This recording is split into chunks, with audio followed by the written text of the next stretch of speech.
Because we're so busy, we use AI for everything. And because we're using AI for everything, what do we end up doing?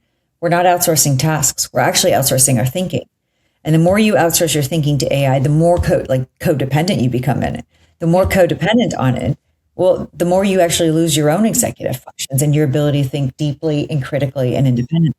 That's according to today's guest, Sol Rashidi. She is widely recognized as the world's first chief AI officer for enterprise. We are human-led and AI supported, which means our leaders have to step up. A former executive at Amazon, Estee Lauder, Merck, Sony Music, a TEDx speaker, and the best-selling author of Your AI Survival Guide. So if you work in corporate, or if you are thinking about leaving corporate, or if you are just trying to figure out what on earth is going on with AI, this episode is for you. Hi, I'm Ani Filipova. After more than 25 years in banking, including serving as CEO at Citibank Asia, I left corporate life to build a portfolio career that gives me both financial and personal freedom. And this is Change is Possible podcast, where I talk to people to help you do the same. And today, this person is Sol Rashidi. Let's look at the people, at the employees, people that work in this company. What should they do? Do you have a how-to step-by-step guide? So this is what I advise companies on.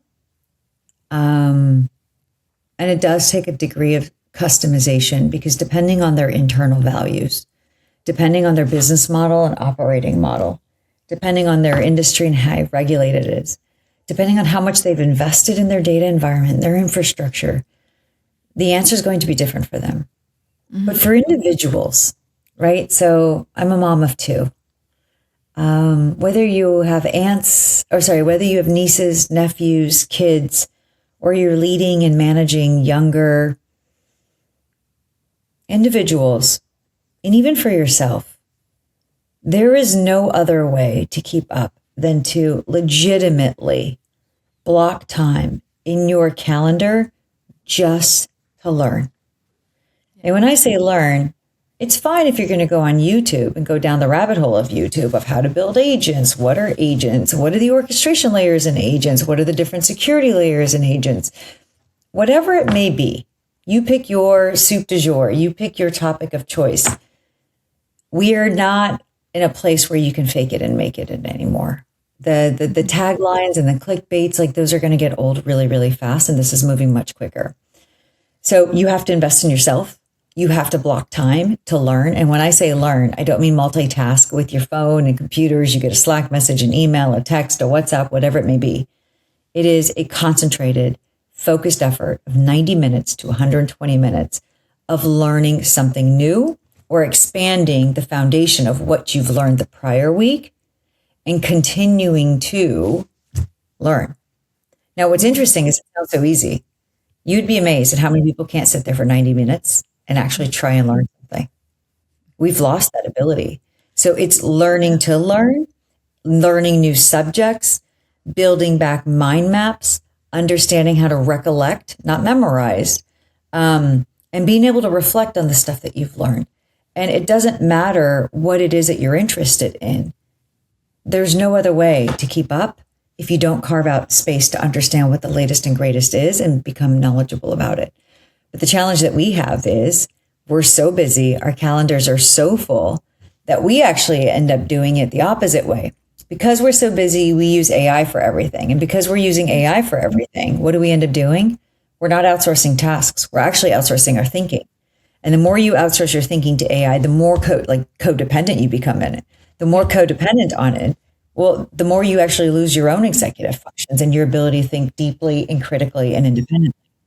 So I am big on saying, please carve out time to learn, outsource tasks and not critical thinking, and try and build time to reflect on all the information that you've been ingesting over the past week, month, year, because we are brilliant at keeping busy when in actuality, we just need to be still for a second to understand what it is we just read or played with.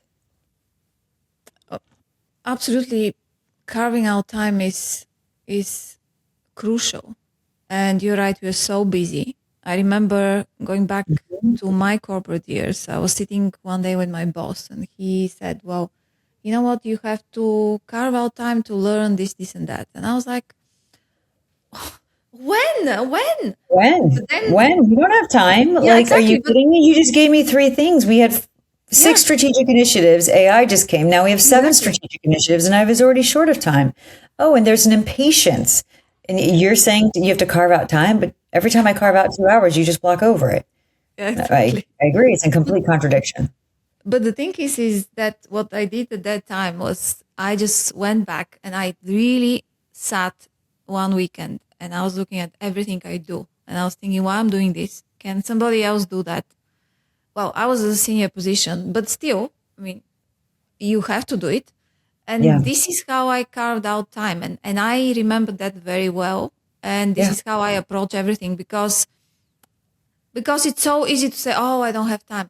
And then you can go through your calendar and you can find at least 2 meetings where you don't need to go because nothing is going to happen. And You're a nobody is participant going anyway. to even Care. even write down whether you were there or not. But people are afraid to do that because at this moment of time, there's so many changes. They're afraid, oh my God, if I don't go, they fire me. And that's the loop. But I agree. I agree. It's it's this flywheel that doesn't stop. yeah. But the other thing is also we are in an era where information is free and so abundant, and there's so many things to learn. So, I mean, carve out time. But then, what do you learn? Where do you go? How do you sift through everything that is out there? So we don't go down a rabbit hole that is going to take you nowhere, but will take you to a direction that actually is going to be beneficial for you for the future. So how do we know which information to focus on, which apps, where to look for it? This is very valuable if you can just give us a step by step. I don't know if this is going to work for everyone, but more than ever, I have to be discerning.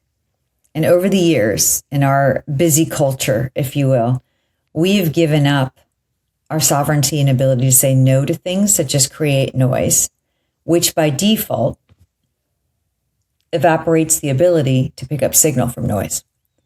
So most of my effort is not in knowing what I need to do, but on developing my intuition, on developing my ability to discern, and actually going slow so I can go faster, so that I could discern and understand what deserves my attention. So, for example, I'll give, and it's so silly. I have to read a ton just to keep up with what's going on. And I love to read, but there's not enough time in the day to read. I have books that I need to read to keep up to date with what's going on. I have web articles I need to read. There's websites I need to read. There's courses I need to do. I just can't keep up.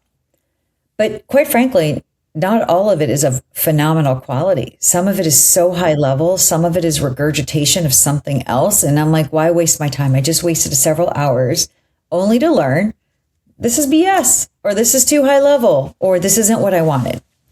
So this for me is where AI tools actually do kick in. So I have a few that I use where I'm like, here's a link to a web article. Give me a summary with statistics. What are the key takeaways and what's the most technical thing it's shared? And based on, and let's say I've got 11 articles I've got to keep up. I have it do all 11. And based on the summary, then I decide which of the 11 I'm going to invest my time in. So instead of wanting to keep up with the pace of 11 articles, I use AI to summarize it for me with the key points that are important to me. And then based off of that summary, I then decide where I'm going to invest my time, print out, go deep, study, reflect, highlight, draw circles, create patterns, and then it gets locked in. Same with books.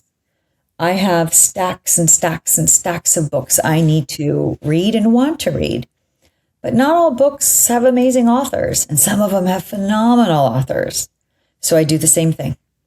So I actually use AI not to do the thinking for me, but to help me discern where my time is worth spent.